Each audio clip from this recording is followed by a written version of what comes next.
You are listening to Book Clips, a mini podcast in which authors or narrators do readings from novels. Check out the show notes for the synopsis and buy links for this book. A New Leash on Life, written by Suzie Carr, narrated by Clara Nipper. Chapter 1. Olivia. The first time Chloe slept over, she wore a pink tank top with white lace trim. That first night, I stared at the back of her neck and admired the way her shiny black hair hugged her skin and cascaded down past her ivory shoulders. The soft tickle of her bare legs against mine sent my heart into overdrive. I loved how she didn't seem to mind when I inched up to her. In fact, she cooed when I did, which warranted that I snuggle even closer. She sought me out and pulled me to her. Caught up in the swirl of it all, I cradled an arm around her hips, resting my hand within centimeters of her breast. My breath quickened. My temples pulsed. My skin tingled, connected to the root of ecstasy. She eased into my embrace with a relaxed sigh, placing her hand over mine, acting so cool and collected, like she'd done this 1,000,000 times before. I pressed my body against her, and she responded with a lovely moan. This marked the defining moment when I first lost control over my heart to a girl. Well, really to anyone. Chloe, on the other hand, had already experimented with a soccer player named Devon and a fellow cheerleader, Brianna.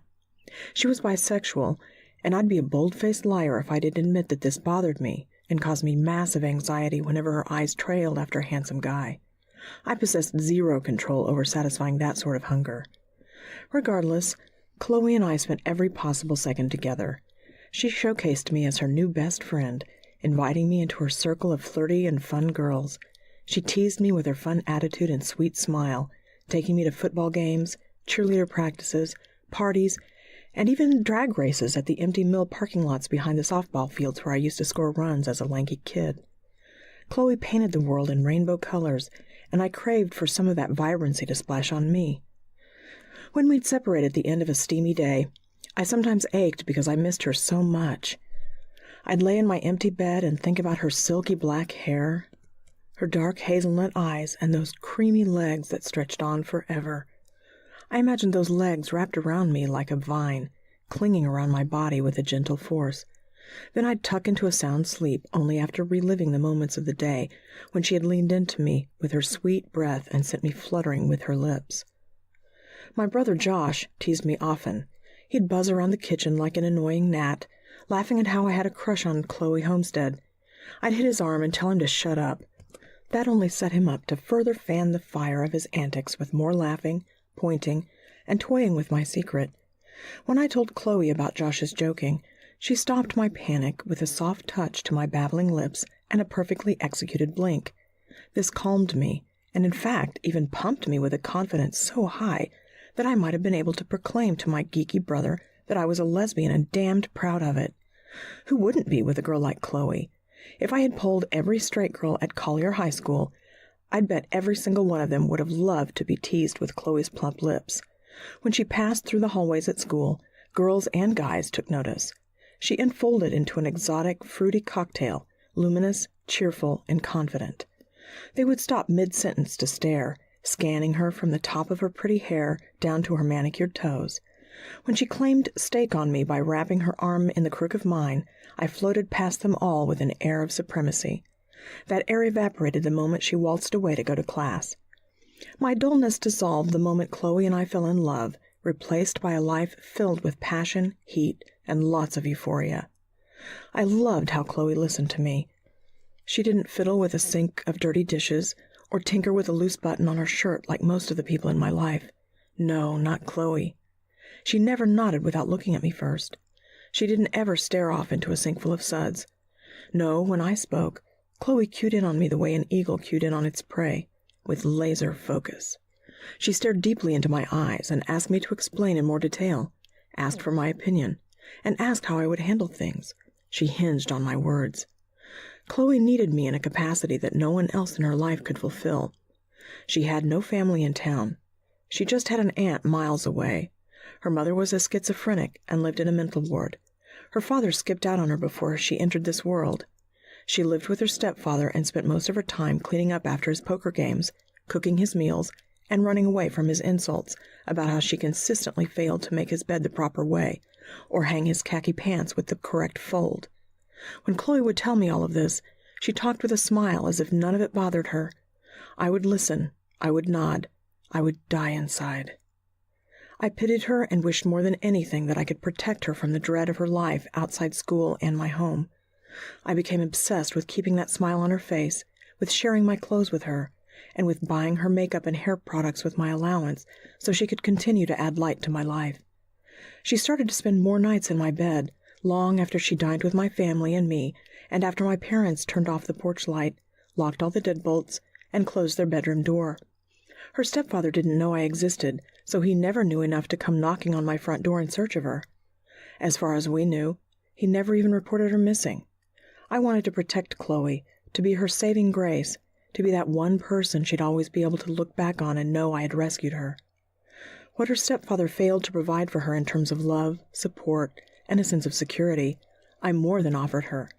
Josh, the conniving clown at our high school, started being nice to her. He even attempted to flirt with her whenever she'd turn a blind eye to his arm. Josh needed to be challenged like Chloe needed to be protected. Chloe toyed with him, and he reciprocated by drooling on himself like a lovesick puppy. Even though my blood would boil, Chloe and I would laugh it off later while we cuddled in the glow of moonlight and stars. For 2 years we had a good system. We needed each other in different ways, and this cemented us together through the good and bad. I dreamed up an entire life together, one where we'd commit to each other on a beach in Hawaii, live out our days in an eclectic city apartment, dance our nights away, and be moms to a set of golden retrievers named Jack and Jill. Our life would be one grand fairy tale. Then shortly after waltzing across the stage in our high school auditorium, Chloe met some new friends while working at a dinner theater. She starred in the play Oklahoma. The limelight circled her in love. She snuck me in on opening night. I sat in a folding chair at a table with 10 other people. Throughout the acts, I squirmed and shifted several hundred times to see over a monstrous man, to watch my girl dancing and singing. I strained my neck when the scene called for her to kiss her acting partner Keith, a blonde guy with handsome features. I asked her later on if she was attracted to him.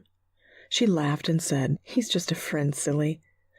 A few weeks into the performances, her stepfather investigated her whereabouts and showed up at my parents' house, threatening to press charges against her for stealing her mother's diamond ring from his safe. She denied it, and he told her the police had already been by to dust for her fingerprints. She yelled and tossed her heel at him, chasing him out of my living room. My mother huddled behind my father, who just stood tall with his jaw hung low. I later learned that she had, in fact, taken her mother's diamond ring when she left her stepfather's. "My mother wore that ring. Why shouldn't I get it? My mother has no use for it now, and if she were lucid, she'd certainly give it to me." I felt sorry for her that a diamond ring brought her comfort. She took off, rushing past my parents and Josh, leaving me to worry about her for days until she finally came back. "I have nowhere else to go," she said, her hazelnut eyes tearing up. I hugged her and promised I'd take care of her, despite the fact that my parents forbade her to sleep over at our house anymore.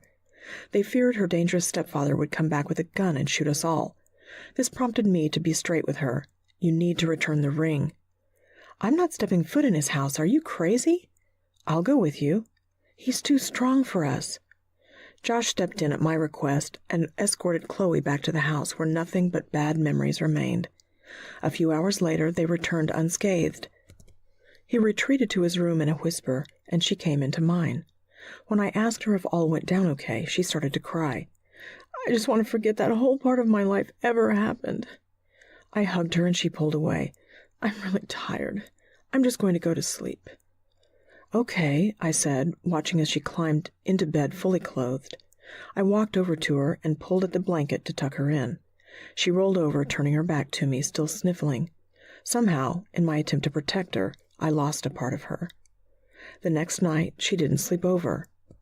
When one night turned into 3, and 10 unreturned calls turned into 20, I decided to pay full ticket price at the dinner theater just to see her. I found her stooped over in the dressing room, tying one of her bootlaces. She wore an ankle-length white-laced skirt with a blue and white checkered blouse that tightened around her taut waist. She also wore a blonde wig, the front tied back with a blue checkered bow. She offered me a twisted smile. "I'm just not in a good place right now," she said with the bootlace wrapped around her slender fingers. Suddenly, her handsome acting partner, Keith, walked in and danced around her chair in bold Sinatra style, singing in a low baritone tone. He bent down and kissed her cheek, offered his hand, and swept her away from her chair. He stared at her way too romantically. Her eyes darted away from his, much too nervously for someone with whom she should have been comfortable. "I'll let you get to work," I said, my voice brittle and crumbling. She didn't stop me from leaving. A month and a half had passed after that night, with only a couple of awkward ice cream dates to catch up. I had taken a job as an animal shelter handler, walking and socializing the dogs who needed a home. So I rambled on about that each time we met up, filling all of the pregnant pauses where Chloe would just stare off to somewhere other than my eyes. The last time she visited me, she showed up at the shelter just as I introduced a family to a cute little hound. I shuffled them into the adoption meet and greet room and stood outside the door, staring at Chloe's tilted gaze. She told me a great opportunity had come up for her in New York City. A spot opened up in an off-Broadway production of Fiddler on the Roof. After embracing her in a congratulatory hug and wishing her a successful life, I watched her walk away. I blocked my tears from pouring out until she cleared the kennel area.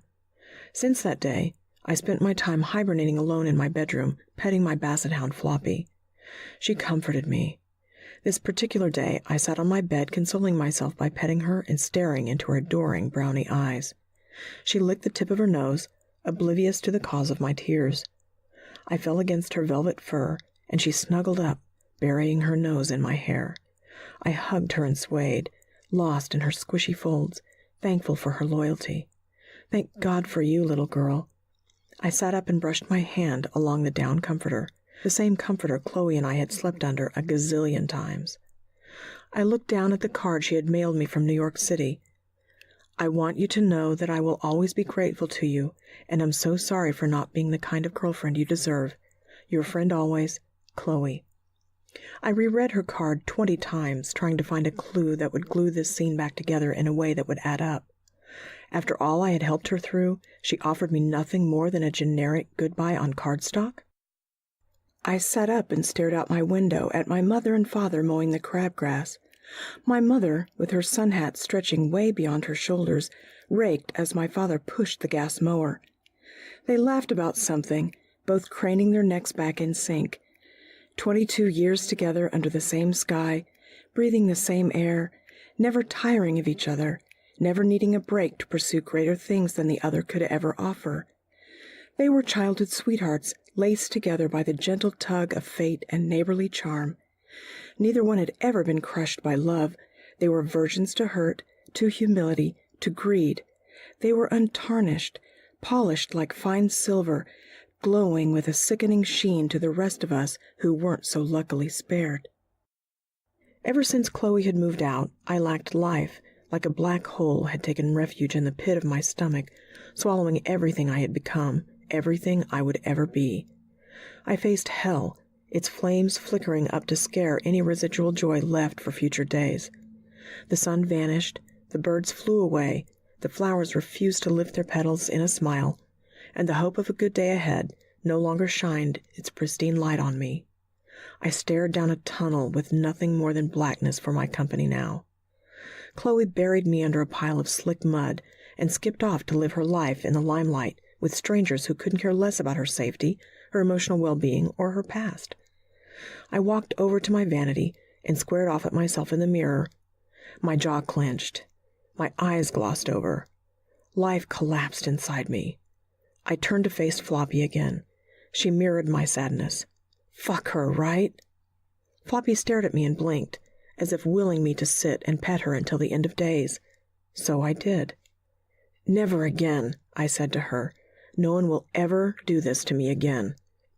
She eyed me as if understanding my words. "So now what, huh? What should I do with the rest of my life?" Her eyes darted back and forth between me and the window, as if at a loss, too. "We could take a long vacation, you and me. I can rent an RV, and we can travel across the country. You can sit right up in the front seat next to me, and we can stop at all the great local doggy shops." I cradled her, and within minutes she drifted off into a heavy sleep. "We'll figure it out. We'll do something worthwhile, something that'll erase Chloe from our lives forever." I rested my head against hers and attempted to drift off to a restful sleep too, hoping somewhere in my dreams I'd find an answer. 2 days later, my answer came.